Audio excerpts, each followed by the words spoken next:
কেমন কাটলো সবার কালী পুজো? এবছরের কালী পুজোটা আমার তো বেশ ভালোই কেটেছে। আর পুজো মানেই বাড়ি তো সবসময় সুন্দর করে সাজাতেই হয়, তার মধ্যে একটা দিন আমি মিস করে গেছি। যেহেতু লক্ষ্মী পুজোর দিন আমি এখানে ছিলাম না, আমার গ্রামের বাড়িতে থাকার কারণে এখানে আর আলপনা দেওয়া হয়নি। তো কালী পুজোতে মন ভরে সারা বাড়িতে আলপনা দিয়ে দিয়েছি।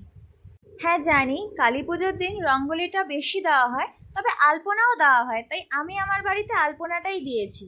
আর কাজের পরেই আমি আর মা দুজনে পেয়ারা খেতে খেতে একটু গল্প করে নিচ্ছি। আর একটু সন্ধে হতে হতেই আমি আর ভাই বাড়িতে মোমবাতি আর প্রদীপ জ্বালিয়ে দিয়েছি। আমাকে এবার সবাই কমেন্ট করো তো যে আলপনাগুলো কেমন হয়েছে। একটু রাতের দিকেই আমি আর ভাই চলে গেছি ওই বাড়িতে বাজি ফাটাতে। কালী পুজো বলে কথা, ভালো করে বাজি না ফাটালে হয়? তবে অন্য বছরের তুলনায় এবছর আমি বাজিটা একটু কমই ফাটিয়েছি। কালী পুজোর দিন বেস্ট বাজি এই ড্রোনটা।